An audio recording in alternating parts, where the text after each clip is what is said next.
And we are rolling at UCLA on November 28th, where it's a beautiful day. It was sunny all day. It's overcast now, unfortunately.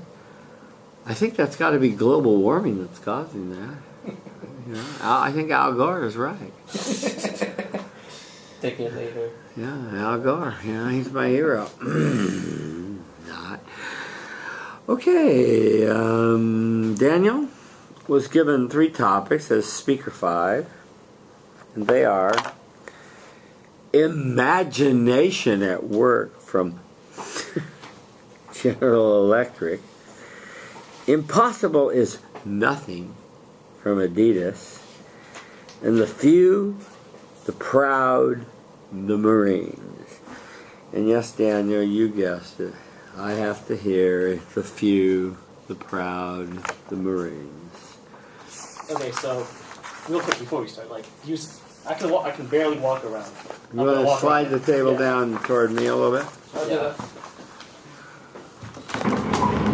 Let's try to simulate an actual classroom. There we go. There you go. That works. There you go. Just remember, just so the chairman won't hate my guts, we have to. And will you chair? Will you time Kelvin? What happened? Yeah, I'll take that. Thank you. Good. I lost the pen. Okay. And we are now rolling with Speaker 3, where Daniel Tran, is it Tram or Tam? Tran, T-R-A-N. Tran. He's going to speak on Speaker 5, number 3, the few, the proud, the Marines. Okay, so you've seen this commercial before. You're sitting down watching TV, then all of a sudden you see those big ships roll up, those men chanting weird chants, and then they all end the same way. The few, the proud, the Marines. It's the slogan of the United States Marine Corps, and it's a marketing tactic they use to distinguish themselves from the other branches of the military, like Army, Air Force, the National Guard, Coast Guard, etc., etc. And if you look on statistics in terms of membership in the Army, Marines is either, depending on what year you look at, either the second or the first lowest in terms. It's like literally the most difficult basic training to get into. And so when you think about it, it's just not really a special commercial. It's just another marketing tactic that preys on exclusivity, the few, the proud, the Marines. And so I'm going to give you 3 examples of just how widespread this marketing example is. And the first one is right here at UCLA. We pride ourselves on being number 1 in a lot of things. Number 1 in NCAA championships. The number 1 public university. The cheapest tuition in the UC system. The number 1 dining halls, etc., etc., etc. And on to my second example, which has a little more to do with brands. Yeah, I'm just going to go off a list of brands that all try to get you to buy exclusive things. That try to make you appear exclusive. Chanel, Dior, Ferrari, Lamborghini, Aston Martin, Rolls-Royce, Bentley, etc., etc., etc., etc. All these luxury brands, they try to get you to buy them things and make them appear as if they're finite. You know, you walk down the store in South Coast Plaza or Rodeo Drive or the Promenade, and all you see is these display cases of 1 or 2 of these things, 1 or 2 of these things. And just like the few, the proud, the Marines, there's only so many Marines. There's only so many nice handbags out there. And then so on to my third example, special edition things. Now, on top of marketing themselves as a high-end exclusive brand, people like to put out special editions of certain products, like, for example, Lamborghini. Remind me to move it when I do it. So sit over here.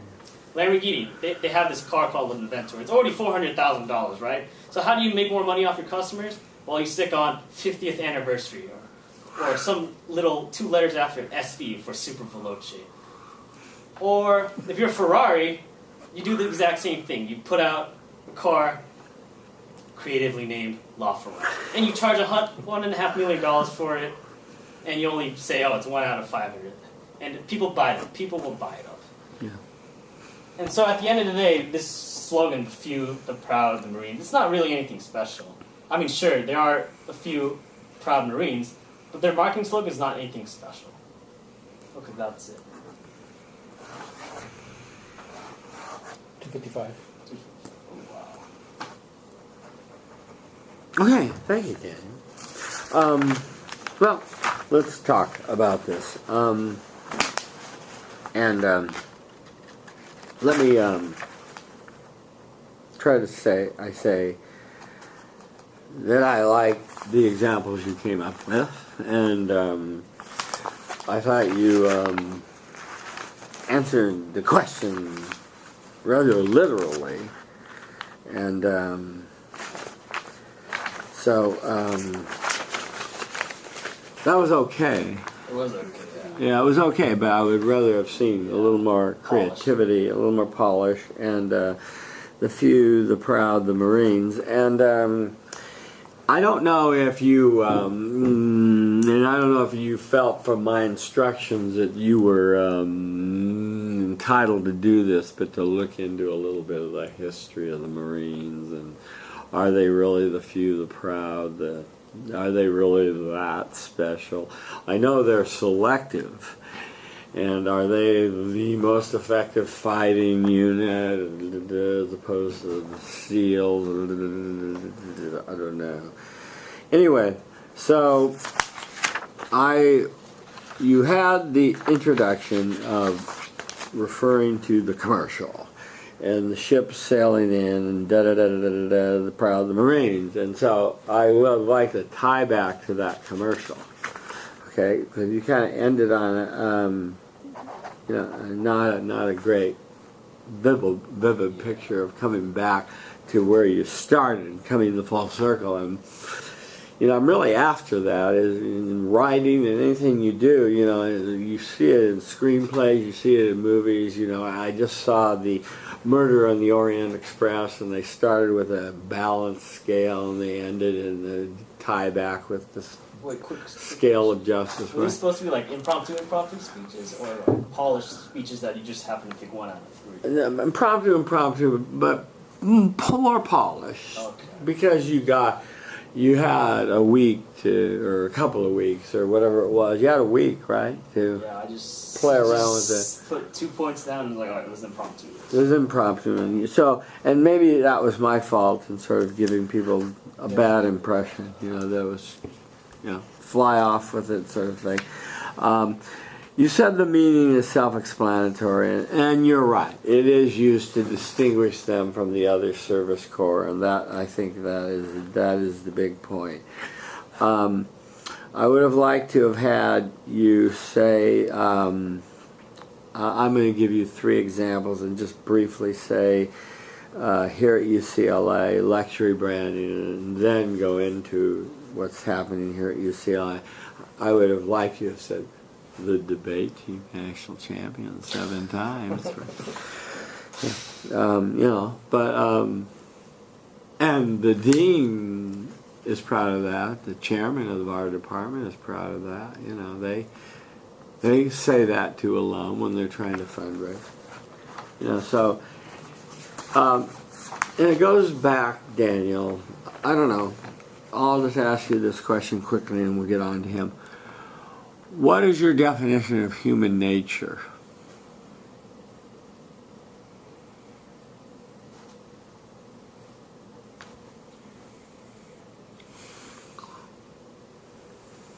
I could write you a 5-page essay, or I could give you a random train of thought. Well, whatever. Just give me a quick answer. What comes to mind? What do you think human nature is really like at its core? What is the nature of human beings? It's raw, unhinged, and all over the place. Raw, unhinged, yeah. Is that all you want to say? Yeah. Okay.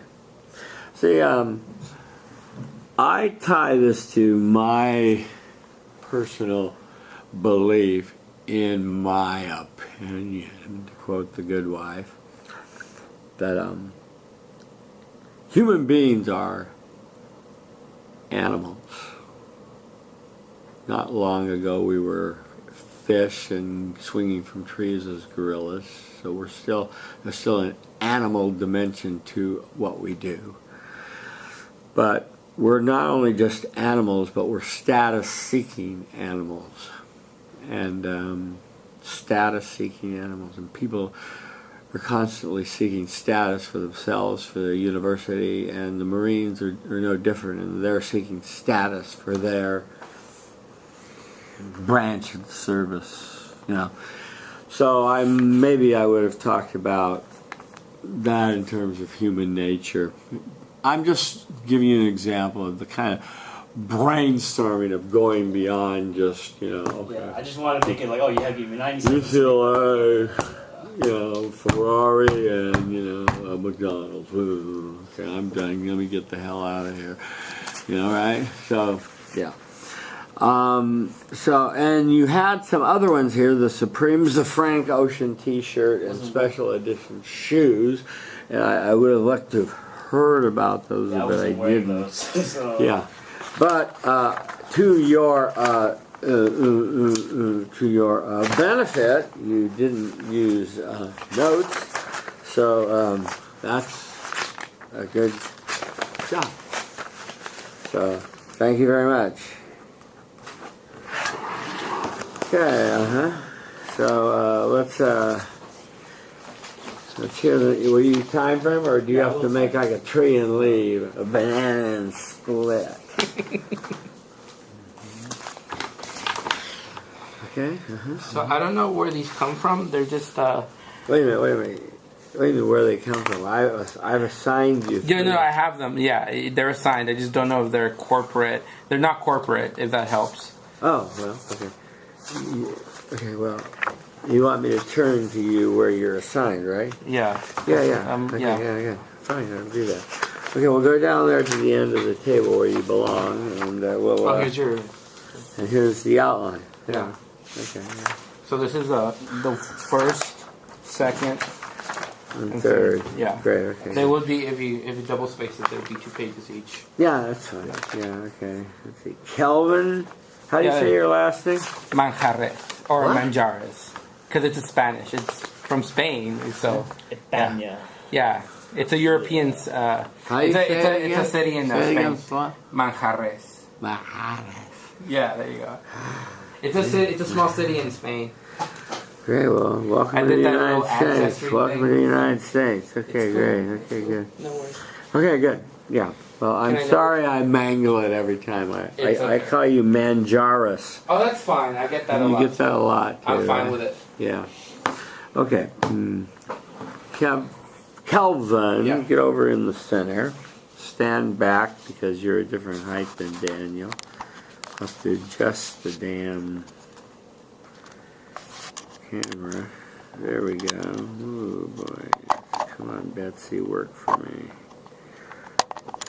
Okay, Betsy, don't fall back on me. Okay. Okay, yes, and Kelvin M. is speaker 1 from round 2, and he's about to do his impromptu speeches here at UCLA, where it was a beautiful sunny day. It's now overcast. He was given 3 topics, and he appears not to be using, take the pen out of your hand and put it in your pocket, not to be using notes, which is to his credit. Okay. So no notes, yeah.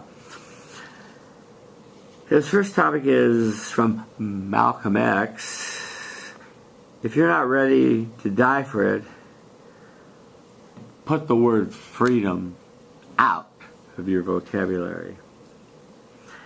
The second quote is from Nelson Mandela. And he said, "It always seems impossible until it's done." And the third quote is from Desmond Tutu, who wrote, "My humanity is bound up in yours, for we can only be human together." And yes, you're right. I want to hear you explain to me what Desmond Tutu meant by "my humanity is bound up in yours, for we can only be human together."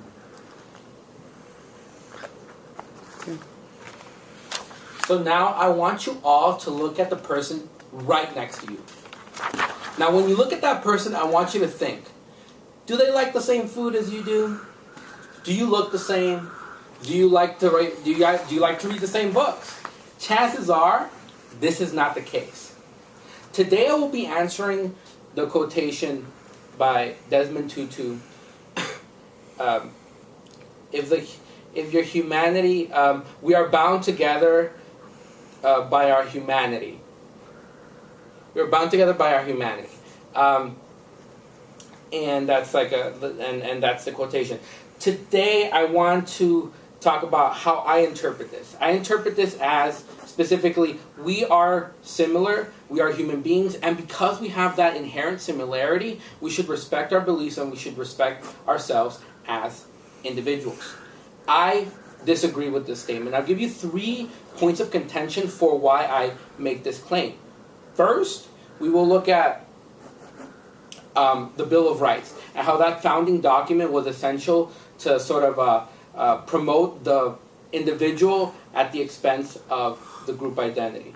Second, we will look at the Paul brothers and how that media frenzy storm has taken them to new heights and prominence because of their individual persona. They became rich because they were individuals. And finally, we will look at Steve Harvey, and we'll look at a famous writer who wrote Drown, Junot Diaz, and talking about Colombian identity in American culture. So first, let's talk about the Paul brothers. The reason why we want to talk about the Paul brothers is because they have amassed a large growing on YouTube, and they've done this by being themselves, and they're unapologetic about this. In one of their videos on YouTube, one of the Paul brothers actually burned his entire furniture because he believed that wasn't really much white wasn't his style. He preferred red. And through that video, he was able to earn $10,000 because people, the media, idolized someone who was able to represent and advocate for themselves and their individual personality. That's one example of how this quotation, we are bound together through our humanity, is completely false. False. Second, we want to talk about the Bill of Rights. The Bill of Rights is a foundational document found in the Constitution that talks about how individuals have certain unalienable rights that the government must protect. First of which is the freedom of speech. In that First Amendment, it is protected that we can rally together, we can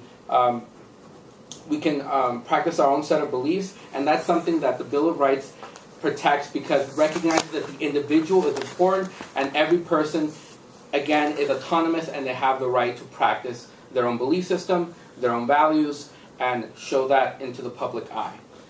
Finally, we want to talk about how we're looking at someone like Junot Diaz. Junot Diaz, a Colombian-born immigrant from Colombia, stationed here in the USA.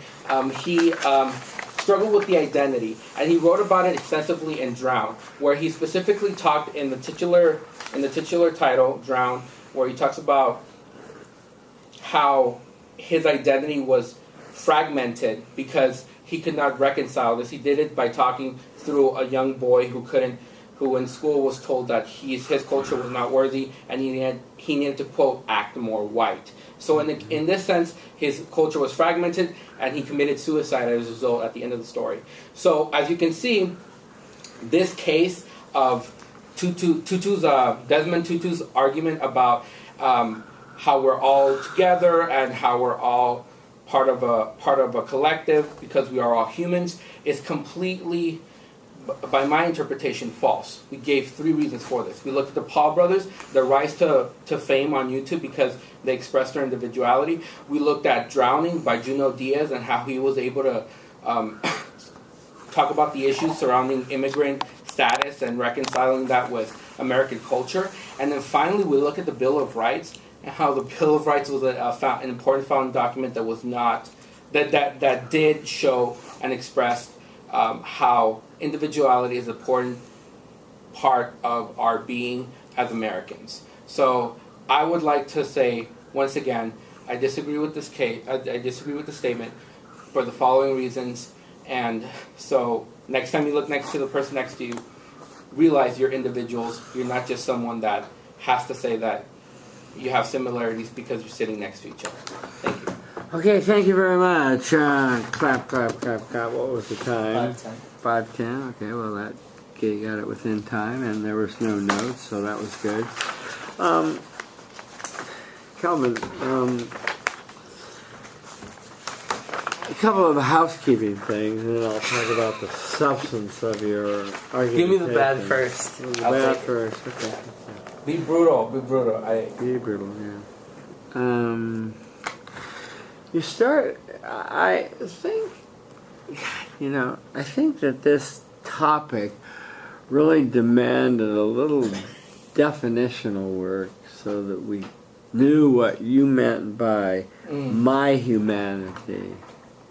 My humanity, i.e. Desmond Tutu, is bound up in your humanity. For we can only be human together, and if there's not two people, then there's only one person, and there's no concept of humanity to act out.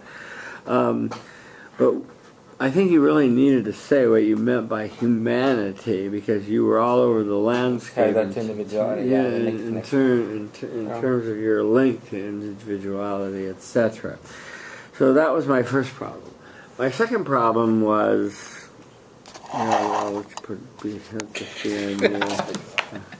yeah. So just lean back, because you're on the camera. So just lean back. That's good. My second problem, Kelvin, was your preview was a little too long, and you could have just said, I give 3 examples: Bill of Rights, the Paul brothers, and Juno Diaz and his short story Drown. And then, because when you started going, well, the Bill of Rights, okay, you're starting to give away the, let him in here. Huh? Come on in. Piece of paper. Oh, they didn't like my signature? No. Oh, why not? Because I printed it out myself and I had to be issued one from them. Oh. To put up. Avery Warwick. Thank you, sir. Do you want to get in the office? No, I'll just wait for it. Outside? Yeah, You can get in. I'll give there you are the a few key. people waiting for you. So. Down there? Yeah. Oh, man. Popular guy? Okay, Avery Ellen Warwick. Where do I sign? Here, you have to fill that out. Instructor Right name, here? campus phone, and then email. And then signature. Can you stand back a little bit? I don't want to get mono. But I don't want to take a chance. Campus phone. Disease. You have airport disease? It's not an airborne disease. Well, you never know. You might have something else, too.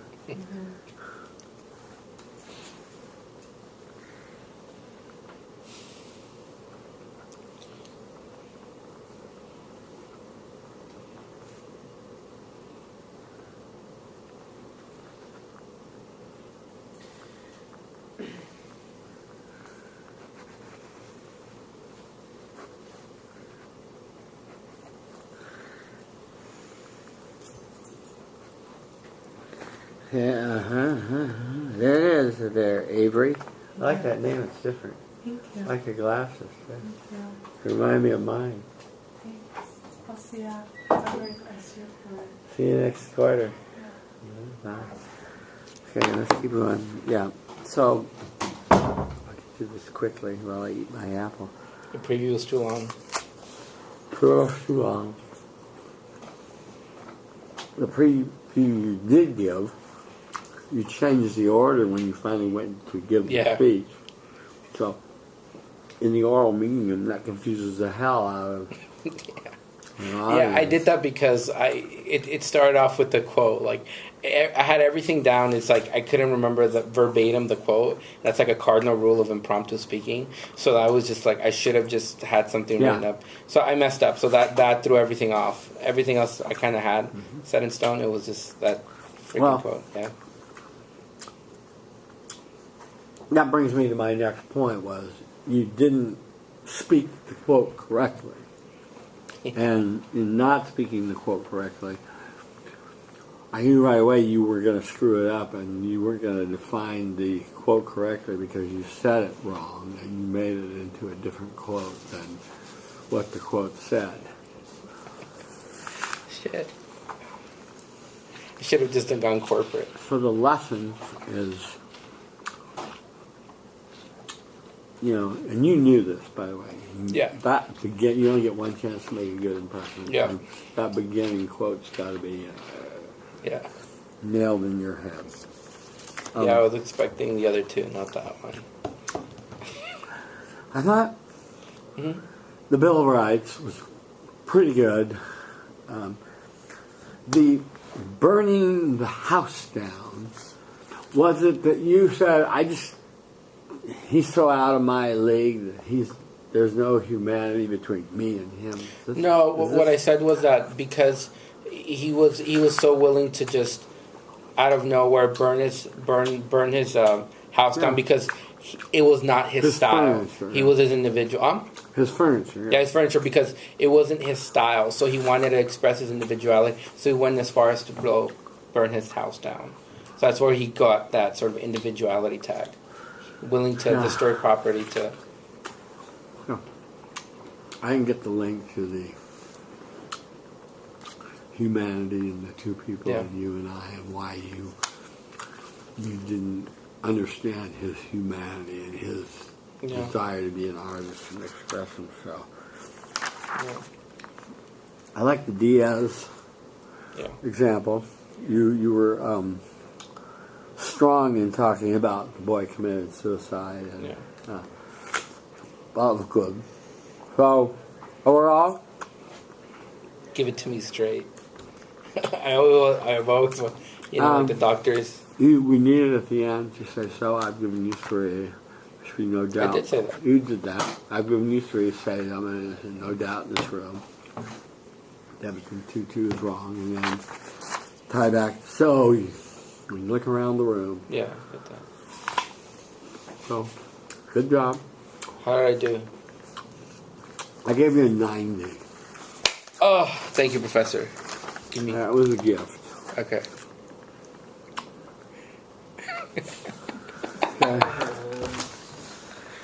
Okay, can you help me pack up and get the that's hell why I was out of here. here?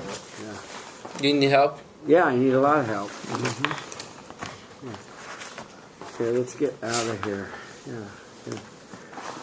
Okay, this goes in there.